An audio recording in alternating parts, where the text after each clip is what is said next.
Hello, my name is Dani Leonardo Morales. Today I'm going to talk about basic terms in phonetics. The first one is language. As you know, a language is a system of arbitrary conventional spoken, manual or written symbols by means of which human beings, as member of a social group and participant in its culture. The function of language includes communication, the expression of identity, play, imaginative expression, and emotional release. Languages evolve over the time influenced by cultural change, contact with other languages, and technological advancements. The second term that we are going to talk about is linguistics. Linguistics is the scientific study of language. The word was first used in the middle of the 19th century to emphasize the difference between a newer approach to the study of language that was then developing and the more traditional approach of philology.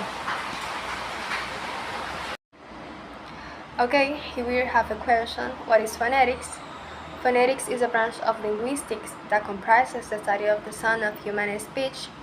It involves the physical properties of the speech sounds, their physiological production, acoustic properties, auditory perception, and neuropsychological status.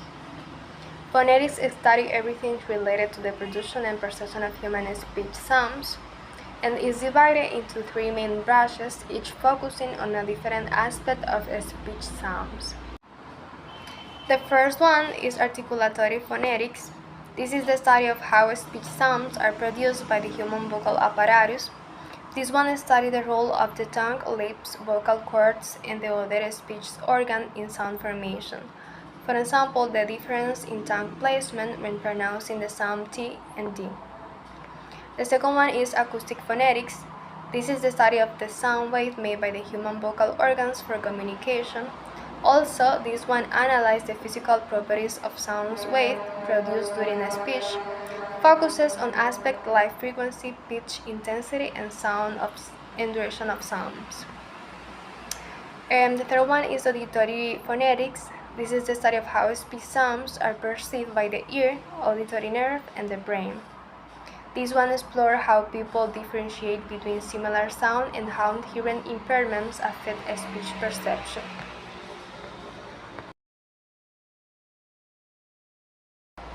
Here we have what is phonology. Phonology is the study of how sounds are organized and used in natural languages. As you know, phonology studies everything related to the standard that rule possible combinations of phonemes in a given language. And also, the phonological system of a language includes an inventory of sounds and their fixture, and rules which specify how sounds interact with each other. Phonology is just one of several aspects of a language. It is related to other aspects such as phonetics, morphology, syntax, and pragmatics. The illustration below shows the place of phonology in an interacting hierarchy of levels in linguistics. It's important for us to know the difference between phonetics and phonology. As you already know, both of them are dedicated to the study of human speech sounds and sound structure. The difference between phonetics and phonology is that phonetics deals with the physical production of these sounds, while phonology is the study of sounds patterns and their meanings, both within and across the language. Okay, here we have a chart to compare phonology versus phonetics. Phonetics is the basis for phonological analysis and also analyzes the production of all human speech sounds, regardless of language, while phonology is the basis for further work in morphology, syntax, discourse, and orthographic design. Also analyze the sounds pattern of a particular language by determining which phonetic sounds are significant and explaining how these sounds are interpreted by the native speaker. Here we have what is a phoneme. A phoneme is the smallest contrastive unit in the sound system of a language. This means that phonemes are the mental representation of sounds that can change the meaning of a word. The slide presents two major linguistic traditions with different views on phonemes. The first one is American structuralist tradition, which said that a phoneme is defined based on its allophone and the context in which they occur. And we have the second one, which is generative tradition. This one said that a phoneme is defined as a set of distinctive features that differentiate it from other phonemes. For example, the phoneme t in English is distinguished by features such as voiceless, alveolar, and stop setting, in apart from a phoneme like t, which is voice. Here we have allophones, are variations of the same phoneme that do not change the meaning of a word. They typically depend on their phonetic environment and can vary between dialects or even individual speakers. In English, we have the phoneme t, which is represented between slashes and has two allophones, t, t, and r. For example, we can say butter and butter, better and better. Allophones do not change the meaning of words, so native speakers often use them unconsciously. Okay, here we have my favorite one, the allomorph, from the Greek prefix allo, which means other, and the morph, form. Therefore, the term allomorph refers to the other forms of a word. For example, strong, strength, long, length, true, through, life, lively, love, lovely, loveless. Other examples are happy, happily, happiness, unhappy, conscious, consciously, unconscious, unconsciously, act, action, active, activity, help, helpful, helper, helpless, write, writer, rewrite, writing. Here we have a chart to compare phones and phonemes. A phone is one of many possible sounds in the languages of the world. It is the smallest identifiable unit found in a string of speech. It is pronounced in a defined way, and also is represented between brackets by convention, as you can see there. While a phoneme is a contrastive unit in the sound system of a particular language, also is a minimal unit that serves to distinguish between meanings of words. Is pronounced in one or more ways depending on the number of allophones, and also is represented between slashes by convention. We have minimal pair.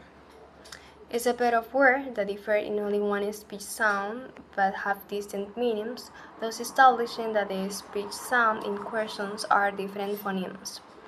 Here we have an example of the phoneme R and L occurring in a minimal pair with the words rib and lip. The phonemes R and L contrast in identical environment and are considered to be separate phonemes. The phonemes R and L serve to distinguish the word rib from the word lip. The same happened with the word hog, dog, car, scar, truck, trunk, no, now, bat, bat, sheep, sheep, bed, bad, cat, cut. Now we have homophones. These are words sharing the same phoneme patterns and pronunciation. Night, night, bye, bye, see, see, sail, sail, to, live, live, main, main. We also have piece, piece, that's a piece of cake, let me in peace, flower, flower, I use flour when I'm baking, I like to receive a flower for Valentine's Day, bye bye, bye, see you, that was made by me, too, I love you too, nice to meet you, right, right, that's right, I like to write, sun, sun, that's my sun, the sun is yellow. Here we have homograph. These are a pair of words that spell the same but do not share the same pronunciation or meaning. Live, live. Where do you live? Is the game being broadcast live? Record. Record.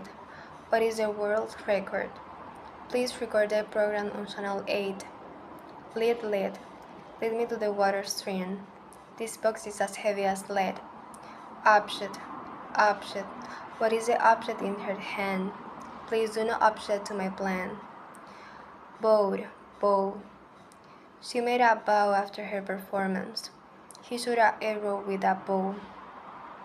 Wind, wind. The wind is blowing strongly today. You need to wind the clock. We have homonyms. These are words pronounced and spelled the same, but the meaning depends on context. For example, right, please turn right, that's not right. Fine, please pay the fine for illegal parking. The nurse says the patient is fine. Blue, she felt blue after her divorce. The blue team is the champion again. Please do your homework. How do you please the children? Can you pass me a can of soup? Bad, a bat is a very ugly animal. Please bring me the bat, the ball, and the mitten. Well, she did it well. The well is empty. Seal, the jar is sealed. I saw a seal when I went to the river. Fly, I took a flight from New York to Texas last week. There is a flight on my bread. Okay, here we have what is a grapheme. Grapheme, from Greek graphen, is a letter. In linguistics, it is one of a set of orthographic symbols, letters or combinations of letters in a given language that serve to distinguish one word from another and usually correspond to or represent phonemes. For example, the F in fun, the PH in photon, and the GH in laugh. We also have it here, the grapheme I, that we use it to represent the word sit. We also have synchronic. The grapheme Y is represented the sound of the grapheme I. We have also busy. The same happened with you in these cases: book, soup, 12, suit, and sweet. Finally, we have here what is a diagram or diagraph. This is a pair of characters used in the orthography of a language to write either a single phoneme or a sequence of phonemes that doesn't correspond to the normal values of the two characters combined. A diagraph is a single sound that is formed by joining together two alphabetical letters, each letter within an alphabet. Represent its one sound, but the diagraph is a new sound formed by the synthesis of the two letters. For example, the S in silver combined with that H sound in hot are different than when they are combined to form the sh sound in shoes. Or for example, when we combine the grapheme C and H, the sounds produced is cheese. When we combine TH, the sound produced is this, theater, those. And when we combine PH, the sound produced is F, like in phone, telephone, photon, elephant,